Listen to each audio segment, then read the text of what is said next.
Em nome de Patris et Filii et Spiritus Sancti. Amém. Estamos então na terça-feira da 10ª semana depois de Pentecostes, celebrando hoje São João Maria Vianney. Isso.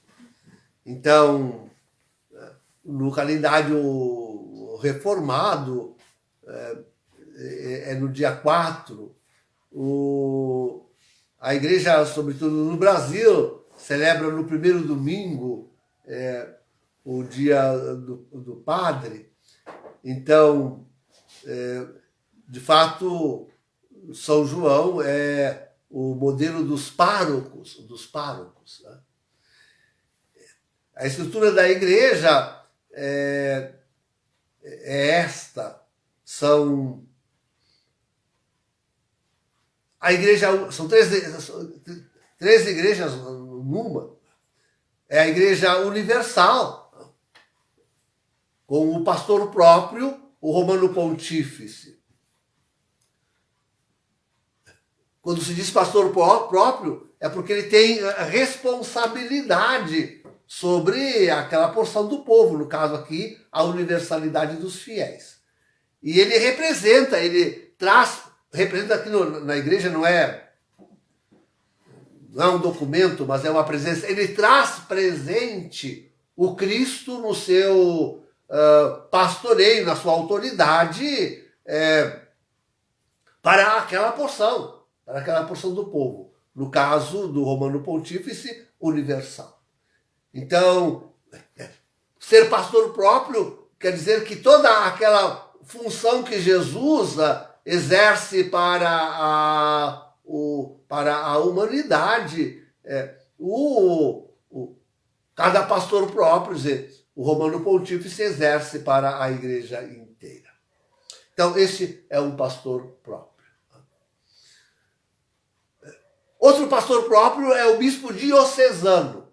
Bispo diocesano, ali temos uma nova igreja, uma igreja dentro da igreja, né? Uma igreja particular. Né? Ele é pastor próprio, a igreja particular, e nós temos aí um pastor. Há outros que se lhe assemelham, como pastores próprios, alguns mosteiros, alguns são semelhantes a ele. Mas a figura principal, ordinária de se mostrar é esta, o bispo diocesano. Ele é pastor próprio também. Né? Portanto, ele congrega uma igreja e tem a autoridade de Cristo, a autoridade própria, inalienável. Né? Ele responde diante de Jesus. Ele traz a Jesus na sua pessoa, traz a Jesus para aquela porção do povo, que no caso é a diocese. A arquidiocese é só um título. É a diocese, para a diocese. Patriarcado é um título, isso aí já no caso, tudo título. São dioceses, ponto. E tem um pastor próprio, que é o bispo diocesano. Esse é o chamado aqui arcebispo, acolá patriarca, enfim, mas são todos bispos diocesanos. Pastor próprio. A terceira figura é a paróquia. Também a paróquia tem um pastor próprio, o pároco. Verdade que ele exerce em íntima comunhão com o bispo, o seu pastoreio. Mas esse também exerce em íntima comunhão com o Romano Pontífice, com a Igreja Universal. Enfim, trata-se realmente da união comunional que deve haver entre estas diversas igrejas. Mas o pároco é pastor próprio.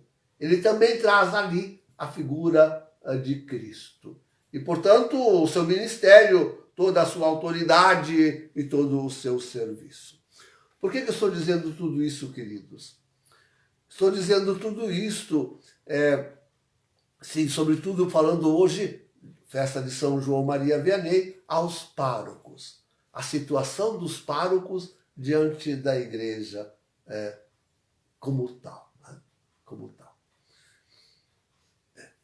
É verdade que as tensões já vêm de mais de longe. Né? Sobretudo, pensemos, eu não experimentei isso na minha vida sacerdotal, mas pensemos no caso de bispos verdadeiramente da teologia da libertação, né? Que ficam impondo, sem respeito pelo pastoreio próprio, ficam impondo aos párocos aquela linha herética e deformadora da pastoral. Então, já se experimentou isso de mais tempo. Quanto difícil fica para um pároco que tem consciência conseguir pastorear as suas ovelhas junto com o bispo, que é desse. São tantos, então, em todas as partes, não só no Brasil, todas as partes. Né? Essas linhas pastorais, sobretudo que vêm depois do Concílio do Vaticano II, e que muitas vezes opõem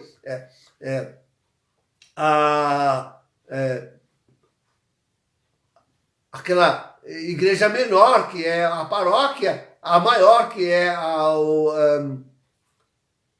diocese, e às vezes ambas, não só entre si, como também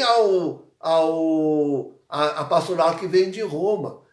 E isso eu fico pensando, não em relação ao momento presente, mas fico pensando em relação a João Paulo II e a Bento XVI. O que eu tenho uma coisa que para mim é escandalosa, né? Porque as paróquias também se reúnem em grupos e os padres se reúnem, tratam junto da pastoral e se distribuem as tarefas. Um padre fica cuidando de como socorrer os hospitais, outro de como as escolas, outro de como os pobres, outro de como a liturgia, outro de como... Então, aí saiu aquele documento, acho que de Bento XVI, sim, sobre os abusos, mas acho que ainda era Paulo VI, sobre os abusos, Paulo VI, onde se aponta os abusos litúrgicos e tudo mais, e um padre meu conhecido estava como coordenador da liturgia e se reunindo com o pessoal da liturgia de todas as paróquias daquela região, e ele pegou esse documento, começou a ler e ensinar, e esse que passou um outro pároco por ali, pela sala, viu o padre ensinando aquilo. O padre era o chefe daquela região, não teve dúvida nenhuma de entrar e dizer assim, diante de todo o povo: ó, padre, o senhor não deve pegar esse documento, não é ele que deve nos dirigir, deve dirigir o pessoal da liturgia. O que se diz é que havia um grande silêncio em torno de João Paulo II e de Bento XVI. Mas esse silêncio é no sentido de deixar eles emanarem os documentos que quisessem, mas cada um fazia aquilo que queria. Né? Assim, informando a sua pastoral com a teologia da libertação, assim, desprezando completamente as orientações que vinham de Roma. Um grande silêncio envolvia João Paulo II e Bento XVI. Então, as tensões, Roma e dioceses, Roma e paróquia, diocese e Roma, diocese e paróquia, paróquia e diocese, paróquia e Roma, é natural, isso, e constante. Sempre acontece, sempre acontece. Agora, o que eu queria refletir hoje é sobre a situação dos párocos diante do que acontece na igreja hoje. Hoje. quem acompanha, nem precisa acompanhar muito, mas quem acompanha um pouco a Jornada Mundial da Juventude, quem acompanhou um pouco essa Jornada Mundial da Juventude precisa estar escandalizado, necessariamente. Precisa ali agora, não há mais ficar perguntando se vai vir o falso profeta de Apocalipse 13 e seguintes ou não. Está ali, escancarado, mostrado. Esse é o falso profeta e esta é a contra-igreja de Jorge Mário Bergoglio. E todos aqueles que se lhe associam, todos esses, afinal, saíram da Igreja Católica. Não são mais, ali não está mais a Igreja Católica. O grande desafio, e que deve ser enfrentado com toda a clareza por cada pároco, cada padre também, mas sobretudo por cada pároco, é este agora. Eu sou o pastor próprio da igreja a mim confiada. Tenho responsabilidade de pastor diante de Cristo. Vou continuar comungando com essa gente, com essa contra-igreja? Não vou alertar as minhas ovelhas? Não vou romper a comunhão com essa minha diocese e com esta Igreja Universal que rompeu a comunhão com a Igreja Católica? Eles romperam a comunhão com a Igreja Católica. Vou eu querer também romper a comunhão com a Igreja Católica para continuar em comunhão com essa gente que está traindo o seu pastoreio próprio? Essa é a grande questão. E é preciso respondê-la com atos, com toda a clareza. Chegar e dizer assim, com toda a limpidez para o povo. Estamos com esta situação de uma igreja que traiu o seu fundador, que traiu a Igreja Católica. Estamos com uma falsa igreja. Jorge Mário Bergoglio é um usurpador. Ele é o falso profeta e nós não estamos mais em comunhão com ele. Esse bispo que está nessa diocese está em comunhão com ele e exige a obediência e o seguimento desse homem. E nós rompemos com ele também. Nós continuaremos sendo a Igreja Católica. Essa é a obrigação de um pastor próprio. Revestido de toda a força, de toda a coragem, ser tão claro e tão distinto assim como eu estou dizendo e fazer, se quiser honrar, São João Maria Vianney. Se quiser honrar o seu título de pastor próprio. Se quiser realmente preservar a Igreja Católica entre a sua grei. É preciso tomar atitudes assim, claras, distintas. Depois, queridos, de 10, agora já quase 11 anos, de 10 anos e meio de tudo isso que está fazendo este homem, com os seus cardeais e com os seus bispos, não há mais perder tempo. E é preciso ser nítido e claro em dizer isso. E digo mais, se quiserem, digo mais.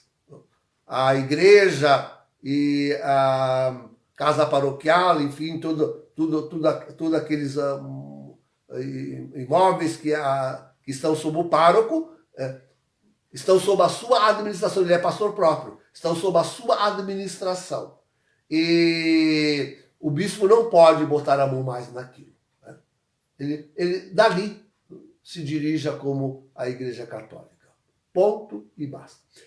É uma fantasia esta figura não canônica de filial das paróquias serem filiais da diocese. Uma fantasia para elidir as leis do país. Mas canonicamente a paróquia é também fisicamente independente e está sob o poder de direção do pároco. E ele não precisa estar saindo da paróquia e devolvendo igrejas. Não, é dele, é da Igreja Católica, e ele fique com ela, administrando a ela. Não, o bispo não tem direito nenhum. Aliás, o bispo não tem direito sequer à sua catedral, porque foi feita por católicos e a eles deveria ser devolvida. Assim como o Vaticano foi feito para a Igreja Católica e a ela devia ser devolvida. Então, esse é um adendo. Então, de qualquer forma, de fato, essa é a atitude límpida e clara que um pároco deve. Queridos, enfim, em não tomando essa posição, o pároco com sua paróquia está em comunhão com o falso profeta de Apocalipse 13:11, hoje. E amanhã, logo amanhã, estará em comunhão com o anticristo de Apocalipse 12. Então, é uma escolha que um bom pastor agora tem diante de si e precisará fazer. Em nome do Pai, do Filho e do Espírito Santo. Amém.